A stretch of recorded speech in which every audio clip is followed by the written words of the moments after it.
I'm going to talk about the use of cylindrical shells to calculate the volumes of solids of revolution. I will assume that you're familiar with the basics of solids of revolution, including the use of flat cylinders, otherwise known as disks, as well as washers to calculate the volumes of certain solids of revolution. If any of that is unfamiliar to you, I would encourage you to watch the necessary videos before this one. Okay? So let me now continue. So by a cylindrical shell, what I mean is essentially a hollow cylinder. All right? Think about the cardboard roll that's left after you've used all the paper towels in a set. Okay, and then you'll have an idea of what I'm talking about. Now, the way that you approximate a specific solid of revolution with cylindrical shells is you put thin cylindrical shells, in other words, ones with a small radius, inside of one with a bigger radius, that one inside of one with a yet bigger radius, and so on and so forth. And so all of them together that way will sometimes conveniently approximate certain solids of revolution. Okay? Now, they don't all the shells don't have to have the same height. You can modify the height as necessary to better approximate the specific solid of revolution that you're focusing on. That's fine. Okay? So if you could look at a top view of all of the solids, all of the shells approximating a specific solid of revolution, you would see something like this. You would see a small cylinder, small shell, and then a bigger shell, and a bigger shell, and then all of those would approximate the volume of a solid of revolution. Now, for what will happen when you set up an integral is we're calculating what would happen if the number of shells increased to infinity, and so we filled up all the space in between the shells so that it would closer and closer approximate the actual volume.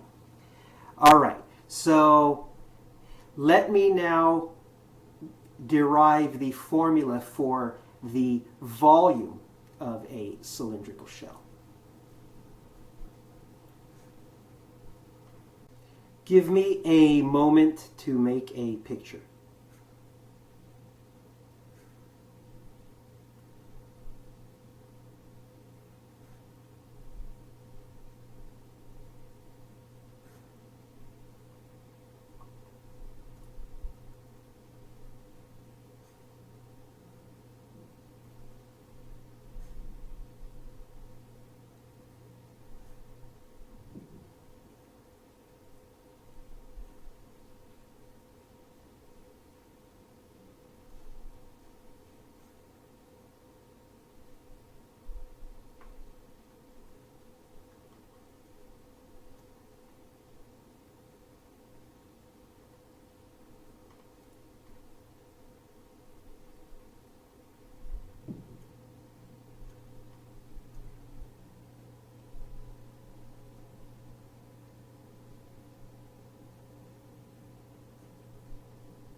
Okay, almost done.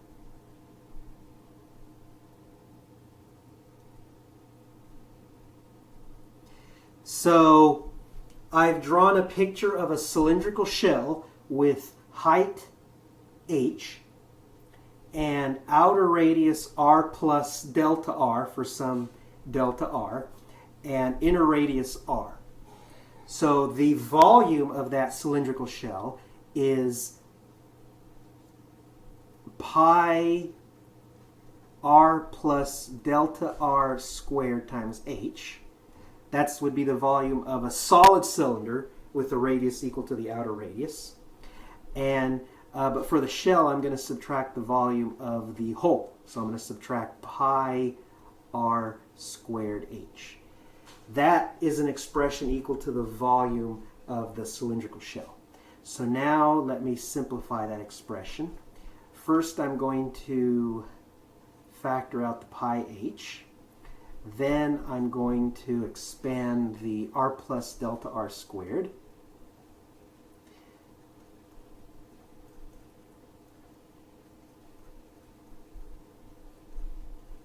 Okay, and include the r squared of the second term.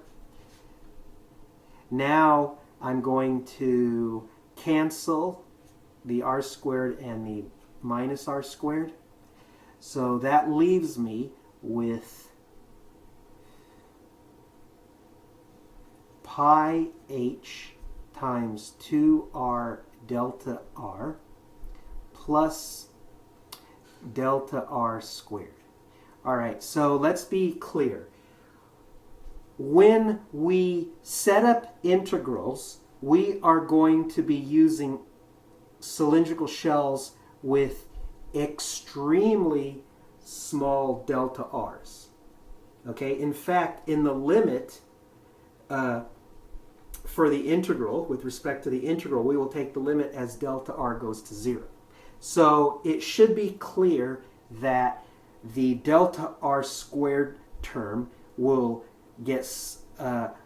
be much smaller than the 2r delta r term.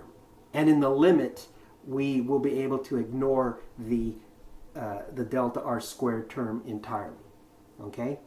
So all of that is to say that for a very thin cylindrical shell, we can approximate the volume by just the term with the 2r delta r. So let me now multiply 2r delta r by pi h. So that gives, and rearrange the terms. So 2 pi r times h times delta r. Okay, so this is going to be our approximation for the volume of a thin cylindrical shell. And again, in the limit, as delta r goes to 0, that formula will get more and more accurate. Okay, so now let's use this formula to calculate the volume of a solid of revolution. So give me a minute to make a picture.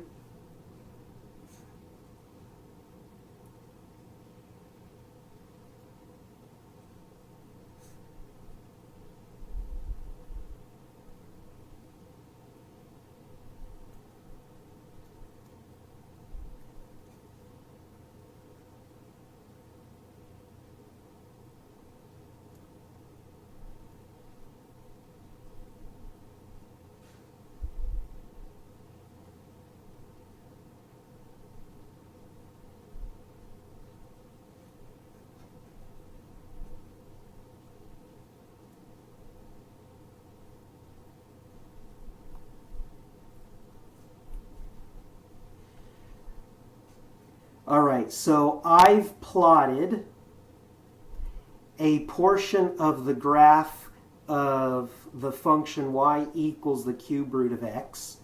Okay, the portion with respect to x values from 0 to 8. Now, imagine that I defined a solid of revolution by rotating that portion about the x-axis. So if I did that, I would get a solid of revolution that looked something like the sketch that I'm drawing right now.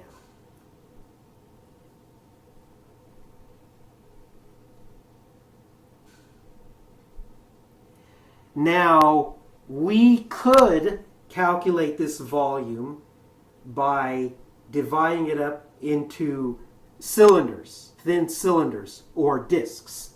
Okay? However, to get practice with cylindrical shells, imagine dividing it up into thin cylindrical shells. So, like the following. Let's place a thin cylindrical shell horizontally along the x-axis, okay? And then we will place another one around that one with a bigger radius, okay? And then we will keep adding more and more to approximate the entire volume. Okay? So let's set up an integral and use our cylindrical shell volume to finish up our volume calculation. So we know that the volume of any specific cylindrical shell that has a radius r and a height h is 2 pi r h times delta r. And we actually know that that's an approximation for a very thin shell, right? Okay, so let's keep that in mind. So the radii of all my shells correspond to the variable y, okay? So 2 pi y h delta y, all right? Think about that expression for the volume of a cylindrical shell. And then now we need to express h in terms of an expression in y. So the height corresponds to some horizontal, the length of some horizontal line segment, okay? And those horizontal line segments have the right endpoints correspond to x equal to 8, and their left endpoints correspond to points on the graph of the cube root of x. So let's do this. Let's invert the function. So y equals the cube root of x is equivalent or corresponds to x equals y cubed. So the height of the shell that corresponds to y, that's going to be 8 minus y cubed. All right, so now we can set up our integral. So we're going to integrate, the y values are going to go from 0 to 2, and the expression we're integrating is 2 pi y, and then h, we're going to replace that with h minus y cubed, and the delta y is going to correspond to the dy. Okay, we're going to integrate with respect to y. So there's our first integral, volume integral with respect to cylindrical shells. So let's go ahead and finish it. So I'll pull out the 2 pi. So I'm going to integrate, and then let me distribute the y. So 8y minus y to the 4. And so, let's see, keep 2 pi times, and then I'm going to get 8y squared over 2 minus y to the 5 over 5. I'll evaluate that at 2 and at 0. Find the difference. So when I evaluate it with respect to 0, I'm going to get 0. When I evaluate it with respect to 2, I'm going to get 8 times 2 squared over 2. That's 16 minus 32 over 5. Now, and then that difference times 2 pi. So I will let you work out the details, but I will just tell you that if you replace y with 2, find the difference, multiply the difference by 2 pi, you will get 96 pi over 5. All right? Let me now do another example. By the way, you might be thinking that that example did not need cylindrical shells. If you thought that, you would be right. So now that we did that easier example, let me show you an example where cylindrical shells are more convenient than discs or washers. In fact, I challenge you to try to do this problem using discs or washers. It'll be painful. But if you don't believe me, try it. So I'm going to plot a portion of the following function. Y equals x minus 1 times x minus 3 squared. And I'm going to focus on the portion with respect to x values between 1 and 3. Give me a minute.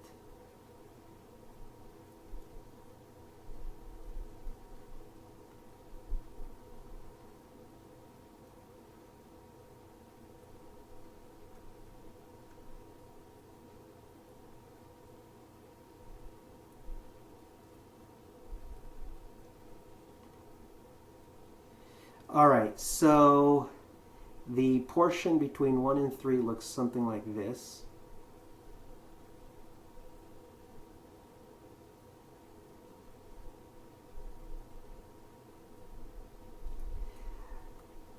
Okay, and so we've defined a region consisting of the set of points below that portion of the graph and, let's say, above the x-axis. Now, imagine that I rotated that region about the y-axis. Okay, that would define a solid of revolution. Let me sketch what that solid of revolution would look like.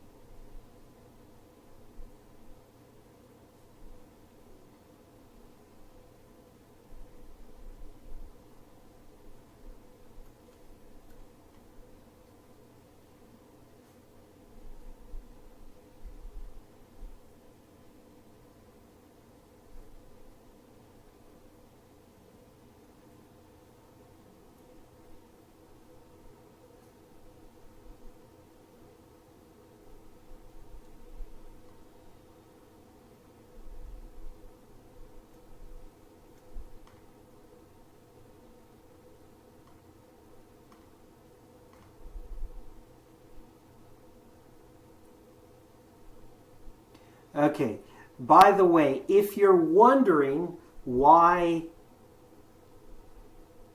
it would be problematic to use washers, okay, the reason is because the function denoted by the blue expression is not invertible in the region that we need it to be. That's why it would be difficult to use washers. Okay, but again, be my guest if you want to try. So let's now imagine dividing up the volume into thin cylindrical shells. So we would have one like that, and then the radii would get bigger and bigger. All right, hopefully you get the idea from the few that I've drawn. Okay, so let's see. So the height is going to correspond to the y value. So the original volume approximation formula for a cylindrical shell, 2 pi r h delta r, we're going to replace it with 2 pi r y delta r. So far so good. And r is going to correspond to the x variable. So I'm going to replace r with x. So 2 pi x y delta x.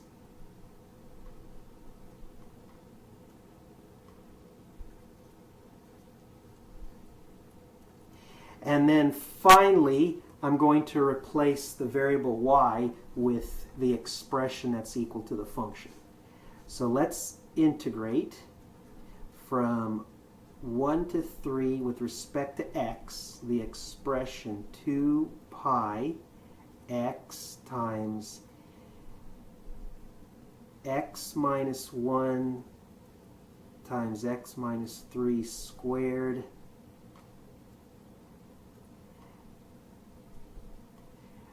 Give me a minute. All right, there we go. So that's the integral that we have to do. So let me pull out the 2 pi and let me expand what's left.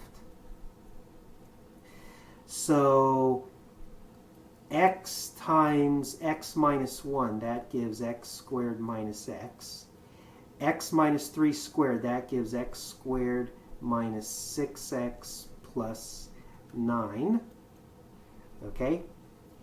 And now you could multiply the second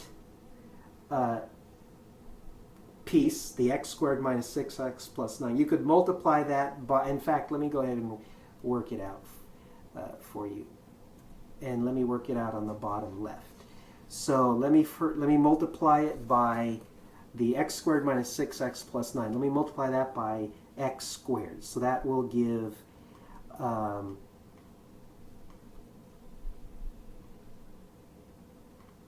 x to the 4 minus 6x cubed plus 9x squared. And then I'm going to subtract what I get when I multiply it by x. So minus x cubed plus 6x squared, because minus x times minus 6x is positive 6x squared, and then minus 9x. All right, so let's see if we can simplify that. So we've got one quartic term, x to the 4. We've got 2 cubic terms, so let's combine the cubic terms. That'll give minus 7x cubed. We've got 2 quadratic terms. Let's combine those. That'll give 15x squared, and then minus 9x. X to the 4 minus 7x cubed plus 15x squared minus 9x. Now, all of those, so we can break up the original integral into 4 doable integrals, right? 2 pi times the integral from 1 to 3 of x to the 4 minus 7x cubed plus 15x squared minus 9x with respect to x. And I'll leave it as an exercise for you to work out that integral. And if you do, you'll see that the result is 24 pi over 5. Okay, so I hope it's clear now how to use cylindrical shells to calculate volumes of solids of revolution. I'd like to close by having you try to calculate the volume of a solid of revolution using cylindrical shells. All right, so here is the solid of revolution volume problem I'd like you to try to solve. Let me first list two functions.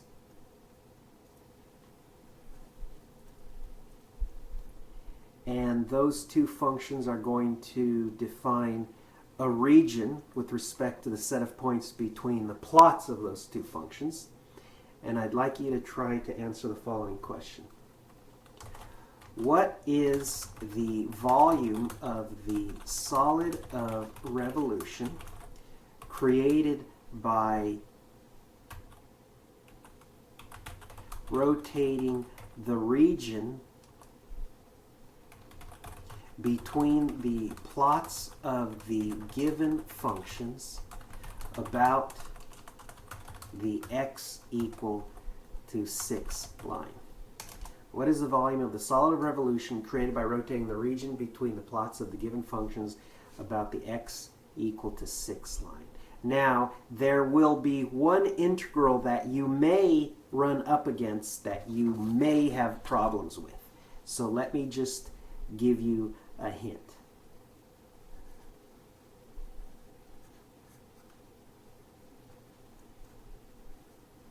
If you see an integral that corresponds to the one that I just wrote down, for that integral you can do the following u substitution. You can let u equal to, in this case, w minus 1. The derivative of u with respect to w is 1. So we can rewrite that integral as the following. Let me first mention that w is equal to u plus 1.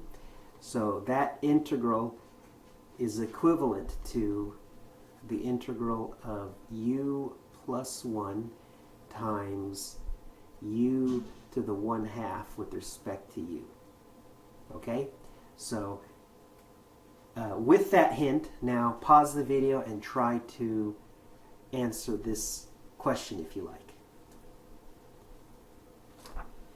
All right, so I'll go ahead and do it as well. So give me a minute to make a picture.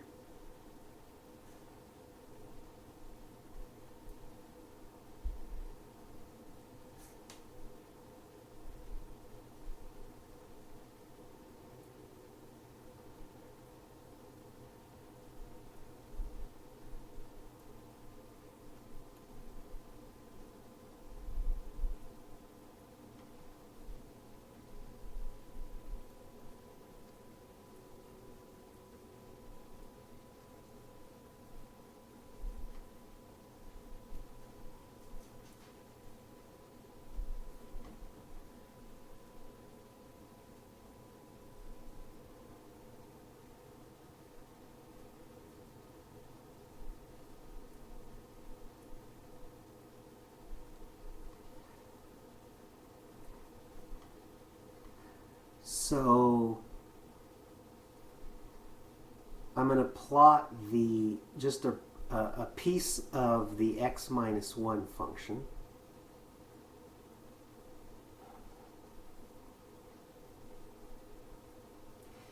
And I will plot a piece of the 2 times the square root of x minus 1 function.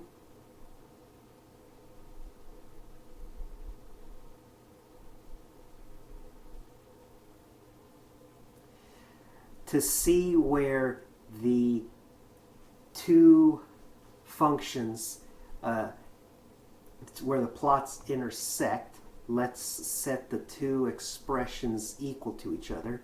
So x minus 1 equals 2 times the square root of x minus 1.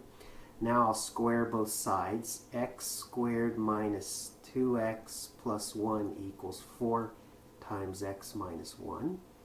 So that is equivalent to x squared minus 6x, and then let's see, plus 5 equals 0. So that is equal to x minus 5 times x minus 1. So the points of intersection are 1, 0 and 5, 4. All right, and so we have to rotate that region about the x equal to 6 line. Let me denote that in blue. And so let me now sketch what the graph will look like.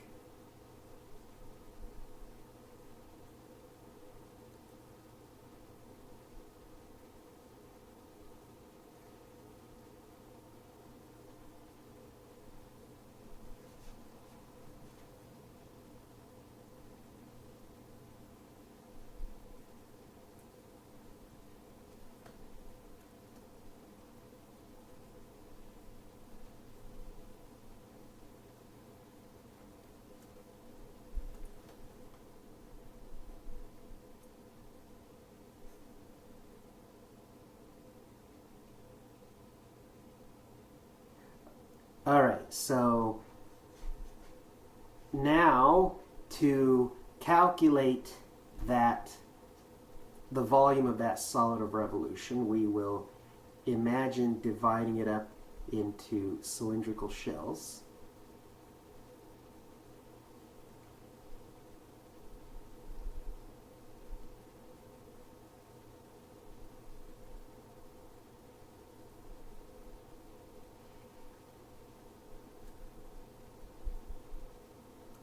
So let me just sketch a few of those shells.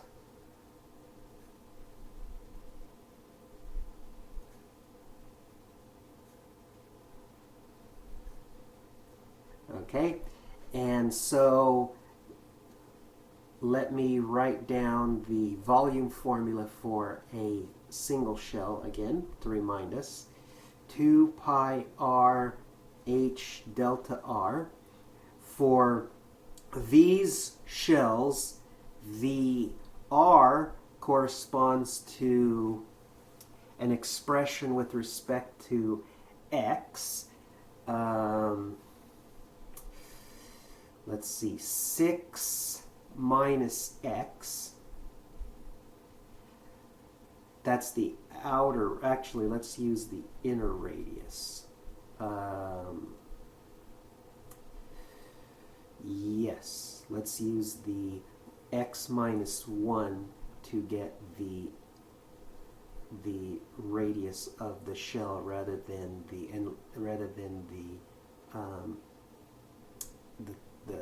2 squared of x minus 1. So then the inner radius is 6 minus x.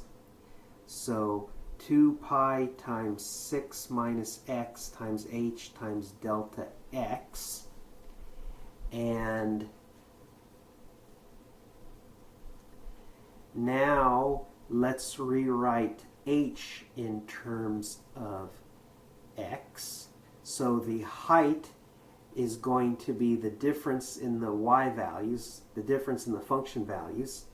So h is going to be equal to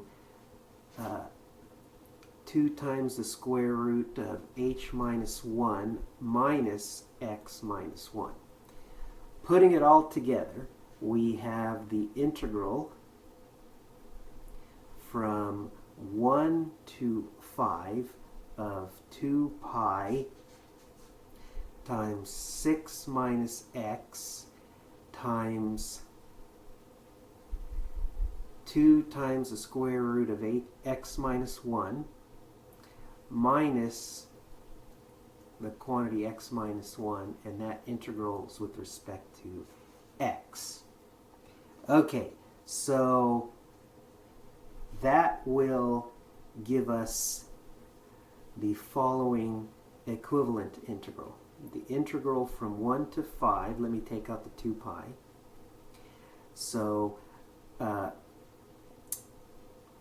let's see, if I first multiply by 6, I will get 12 times the square root of x minus 1 minus 6x plus 6.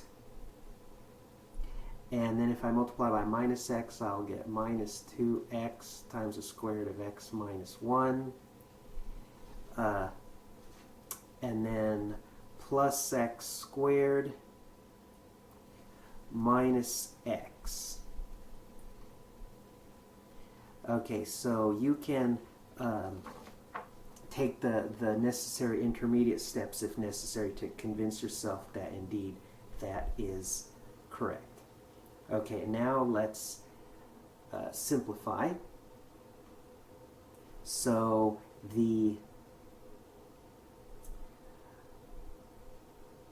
let's see, the minus 6x and minus x, those combine to give minus 7x.